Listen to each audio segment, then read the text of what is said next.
Who is the idealist? I'm sorry Lichdom failed you. I swear. A lot of films on Squad don't see where the hate comes from yet. You should find out.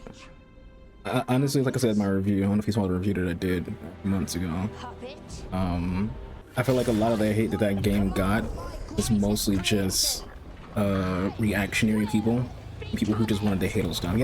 We're in a weird time right now in video games where people they just want to hate stuff. You know, like they don't care if it's actually good or bad. They just want to hate. They don't want things to be good.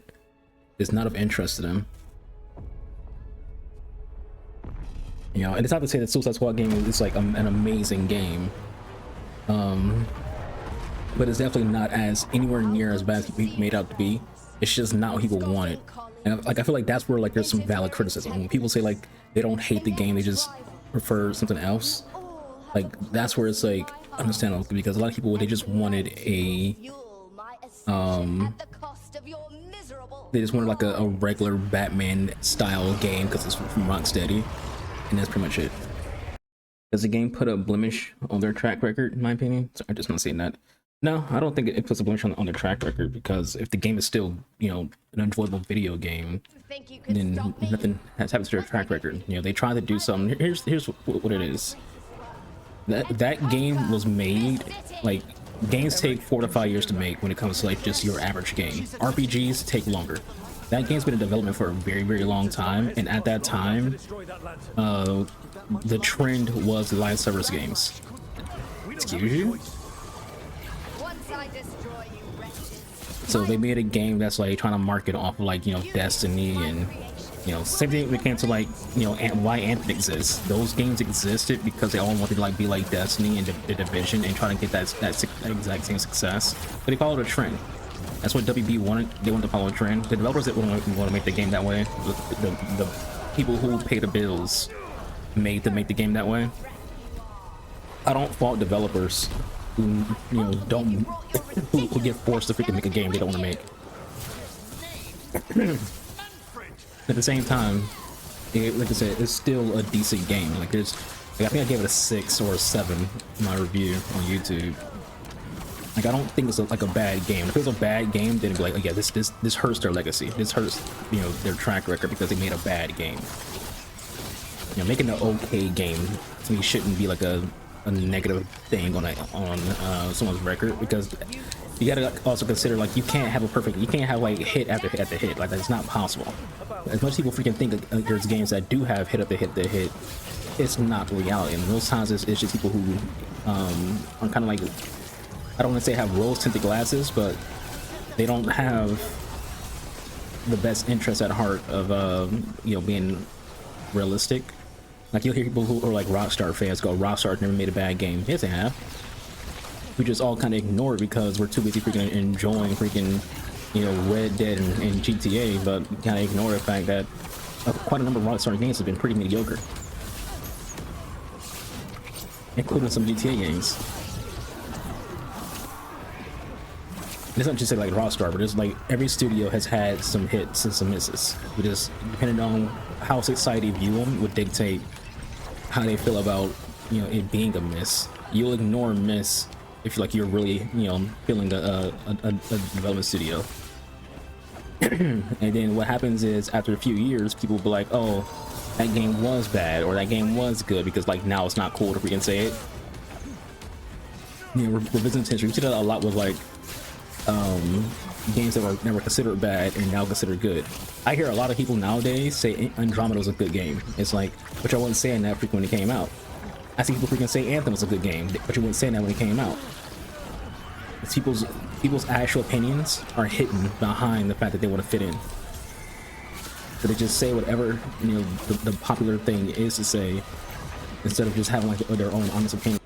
And it is annoying. It's a very annoying thing that you can't have like actual like real opinions nowadays, because you don't know who you can trust, because people just say shit. Like there's some people who will say a game is a 3 out of 10, and it's like, you can say you don't like a game, but in order for a game to be a 3 out of 10, it has to be so bad. It has to be like so much going wrong with that game for it to be a 3 out of 10. Like just fundamentally, the game itself has to just not work. It has to have no redeeming qualities. Like not be polished to any degree. Everything has to be bad for a game to be a 3. That's also like why I say like review scores are arbitrary, because you know people just make up numbers in their head, just say it. They're not based off anything like kind of like actual criteria. There's some like actual like checklists that they're showing you on their screen or in their article where it's like, I'm basing it on like this scale, this, and this. Like it's just not. It's a 4. But why is it a 4? What are we grading it? You know, to give it a 4.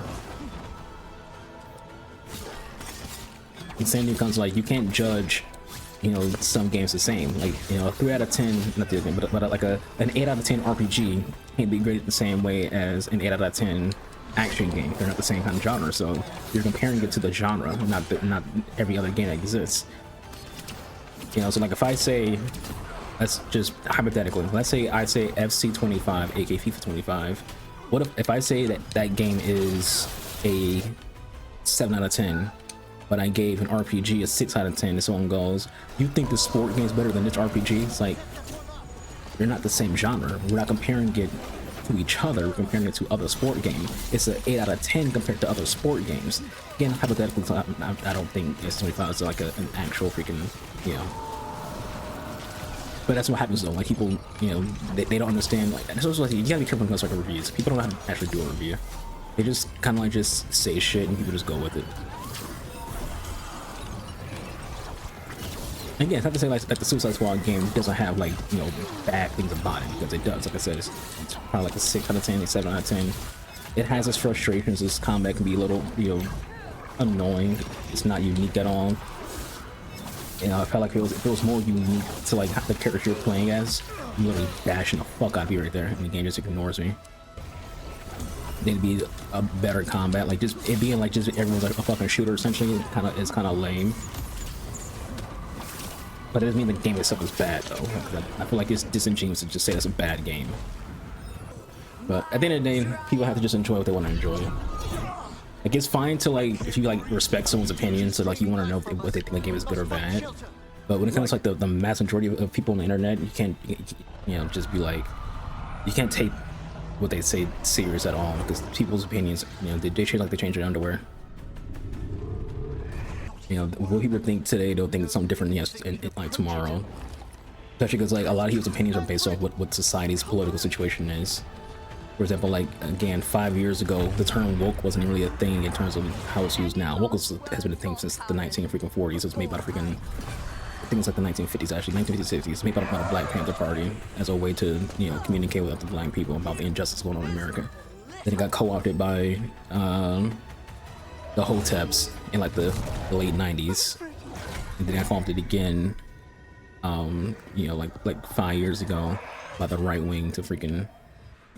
But anyways, so like people, their opinions change based on what society tells them their opinion should be. So now you have all these people who are like, oh, this game is this because it has women and it has pronouns. It's like, who gives a fuck? Like no one's ever given a fuck until like the last 5 years, because society tells them to. 5 years ago, no one gave a shit. No one cared about race swapping, no one cared about freaking pronouns and genders. People just played video games and had fun. People just watched movies and enjoyed themselves. Yeah, when Marvel did a race swap with Nick Fury was white, made him black with Samuel Jackson, no one gave a fuck because no one cared. You know, when shows like Buffy existed, people would just watch it and enjoyed it because they didn't care that it was a TV show where a blonde-haired cheerleader became a freaking badass and killed vampires.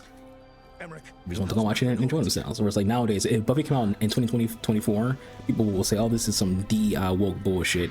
No 5'2" cheerleaders gonna be sitting here kicking vampires' asses.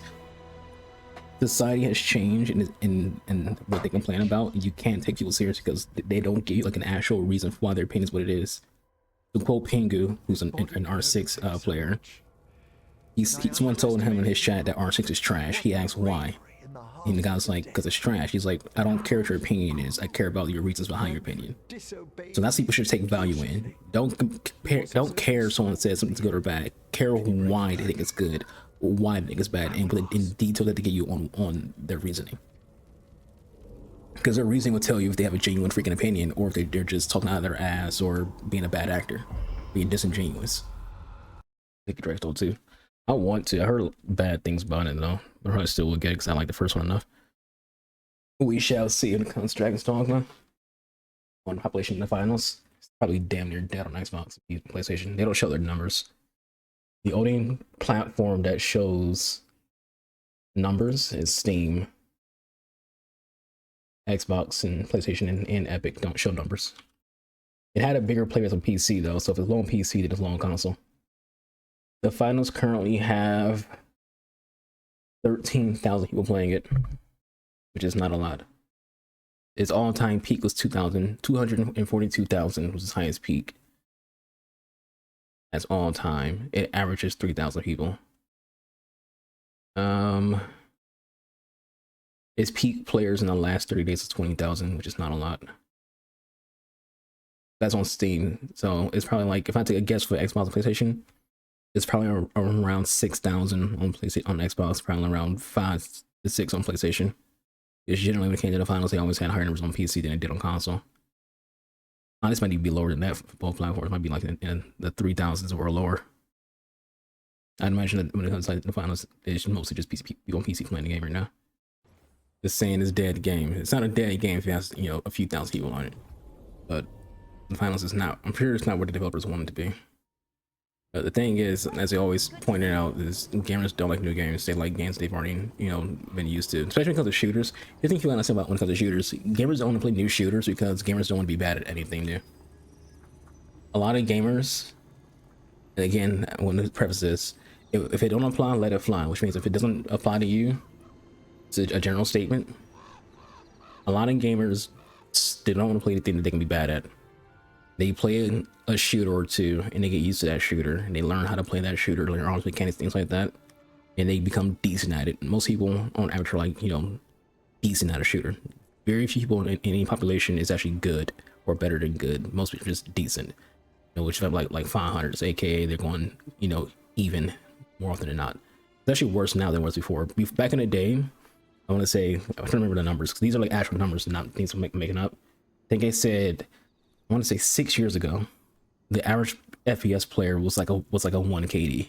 Now the average FPS player is a 0.8 and 0.9 KD. So most people are just barely decent. Like average, you gotta understand, they have a 1 KD. That means you are of average skill because that's literally one. You're even, you're 50-50. So for a lot of FPS players, they get used to 1 FPS, they get good at or decent at 1 FPS, and they don't want to play other FPSs because if they do, they won't be as good, and they don't want to look bad.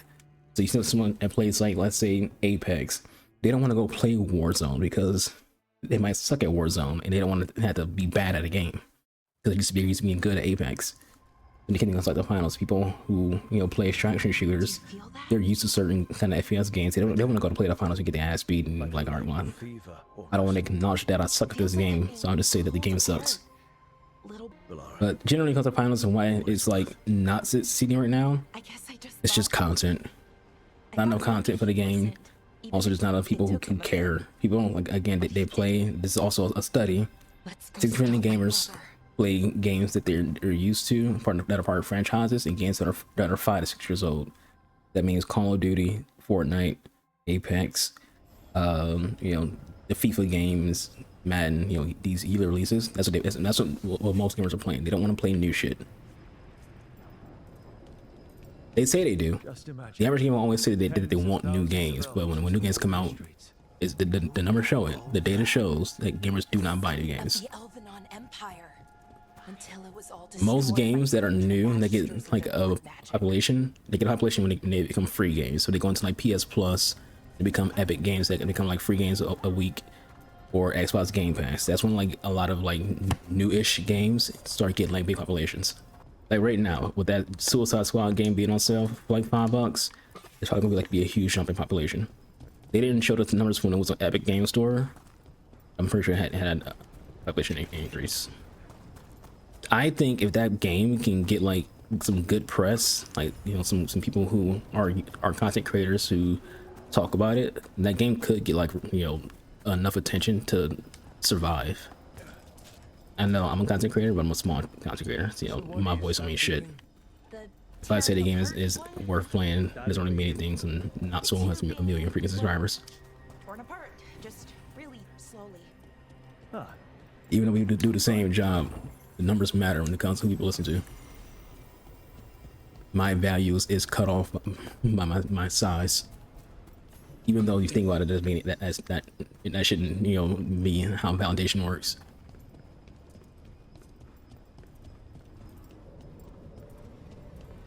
But it is. Okay, I was It's such as the expecting a business. break